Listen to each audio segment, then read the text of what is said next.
Following the success of the region-free Mushihimesama Futari version 1.5 in international markets, it's certainly no surprise that Cave would continue to release its games to be played worldwide. And in 2010, importers got their crack at another great Cave offering. A year after Mushihime Futari's release, Espgaluda II Black Label was released to the Xbox 360. Complete with the original arcade version, novice modes, arrange mode, and even an unlockable omake or extra mode, Espgaluda II saw its original arcade release in 2005 as a sequel to the original and prequel to the previously released Espgaluda Day. It also has some really intense gameplay and some fairly tricky scoring, so let's take a closer look.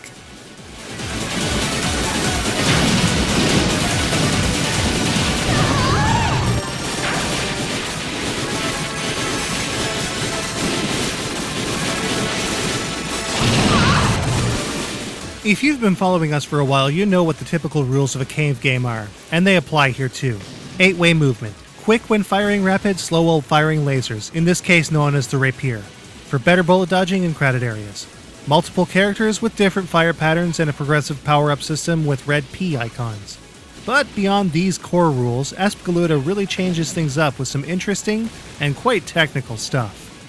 When you destroy enemies with your shots, you'll collect green gems, which adds to a counter. This counter is used for Awakening mode, which, when enabled, will turn bullets from blue to purple and slow them down considerably. If you stay in Awakening too long and your crystal counter is used up, they will turn red and speed up. If an enemy is killed in this mode, the bullets will be cleared away and turned into bonuses when purple, or simply disappear when red.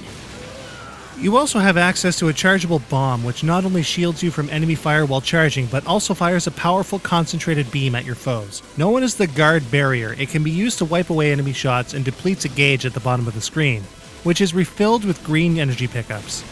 A standard tap on the bomber button will take away a quarter of the gauge, while a fully charged attack will take away about half of it. While in Awakening, you'll also auto-fire with the guard barrier if you get hit. But much like Mushihime Futari, Espgaluda also features a number of other modes with remixed mechanics. Arrange mode has red, blue, and purple fire. Red is cleared with rapier fire, blue with rapid shot, and purple is unkillable. In Awakening, everything turns dark purple when the green gems count down, and dark red when your gems are depleted. Cleared bullets are merely wiped away, while Awakening adds to the bonus counter like normal.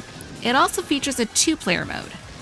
Black Label switches things around slightly with its characters. Instead of having access to Asagi, you can control the first game's Stage 1 boss, Cecily. In Black Label, not only does Awakening slow down bullets, it also generates a whole lot more enemy fire than would normally happen. Thankfully, if you slip up a bit and run into a bullet, it'll be suspended a bit to give you enough time to get out of the way, and a second gauge at the bottom right hand of the screen is depleted slightly. Any enemy killed will have its fire converted to bonuses, which we'll get into in a second. The only major drawback to Black Label is that it's one player only, but it has the potential for the highest scores, making it a bit too competitive for co-op in the end. Then, there's the extra omake mode. Awakening allows for shots to be converted to bonuses, and green gem drops are much higher in number, while red enemy fire is cleared away when going in and out of this mode. Omake is seemingly purely score-based, but is strangely open to 2 players. Once again, auto-bombing occurs in this mode as well, which, if uninterrupted, will go to a full power counterattack. Energy can also be replenished every 1,000 bonus pickups. It also makes for a pretty easy 1cc. All of these modes are all well and good, but the controls just seem a tiny bit off compared to Mushihimesama Futari. It's not as easy to navigate the often intense enemy fire, which is also fired at a much faster rate, especially when the rank increases. The bullet patterns are overall trickier to find safety in too, so outside of the novice modes, it's not exactly the best game for Danmaku beginners. Since Espgaluda II came a year before Mushihime Futari in arcades, Futari's greatly polished control over Espgaluda II should come as no real surprise. But with that said, the control and movement still isn't bad in the least. It's just not as sharp as Cave's later games, and it takes a bit more dedication to find the sweet spots in enemy fire. But as is the case with many of the most technical shooters out there, the best part of Espgaluda II's gameplay is clearly in its scoring.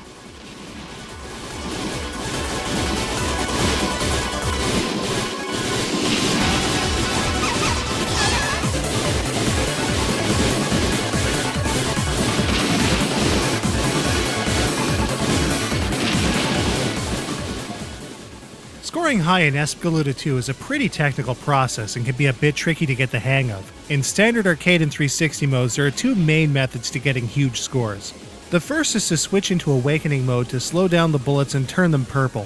When the enemy that has fired them is destroyed, they'll change into bonus medals and will grow until the medal counter reaches 1000. When your green gems fall to 0, defeated enemies themselves and not the shots are what drops the bonuses at a greatly reduced rate. The other involves Enhanced Awakening, which requires medals to start, but creates a number of additional bullets that get fired and will track you. When enough of these bullets are on screen, killing the enemies to clear the shots will not award you with medals, but will give you up to 5,000 times bonus for each one cleared. The medal count will drop steadily in boss fights.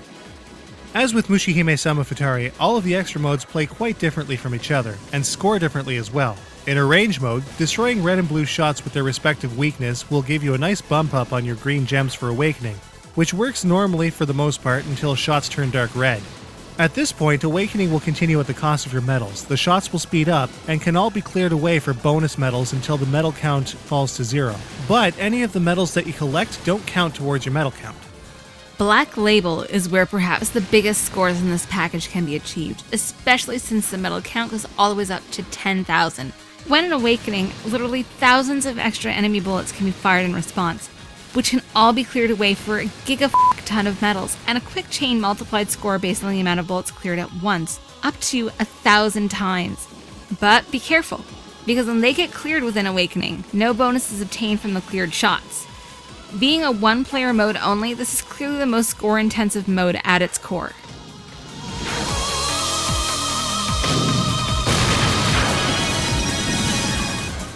Finally, Omake mode just goes ridiculous with its scoring, with a straight-up stage multiplier based on collected medals. And since everything seems to explode into medals and green gems, it can get pretty easy to do.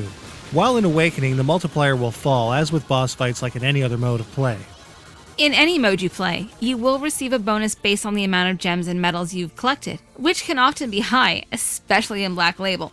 But there is a lack of any other stage end scoring. Most notably, there isn't even a no-miss score for completing stages death-free. Regardless, Espgaluda's scoring makes for a fun and competitive experience, thanks to online score attack and leaderboards.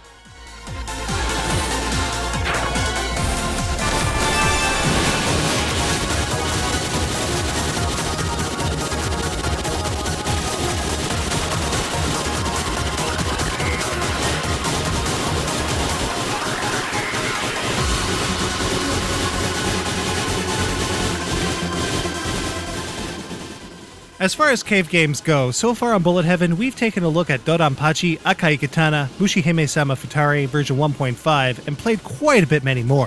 One thing that these three games have in common with Espgaluda II is its fantastic presentation. Once again, the pre-rendered 2D visuals here are top-notch.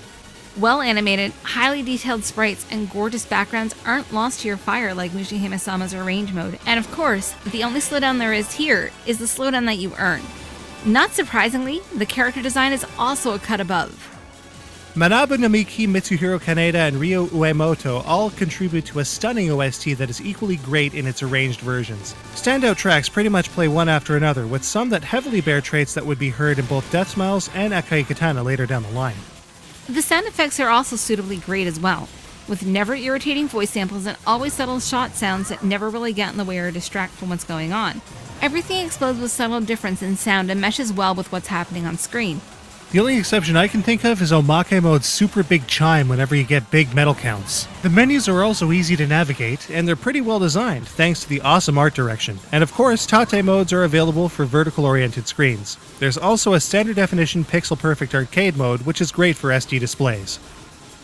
It looks like Cave has pretty much done it again, with a super solid package that has enough modes and score hooks to give Espgaluda some seriously long legs, not to mention addictive gameplay. But how does it stack up? Let's take a look.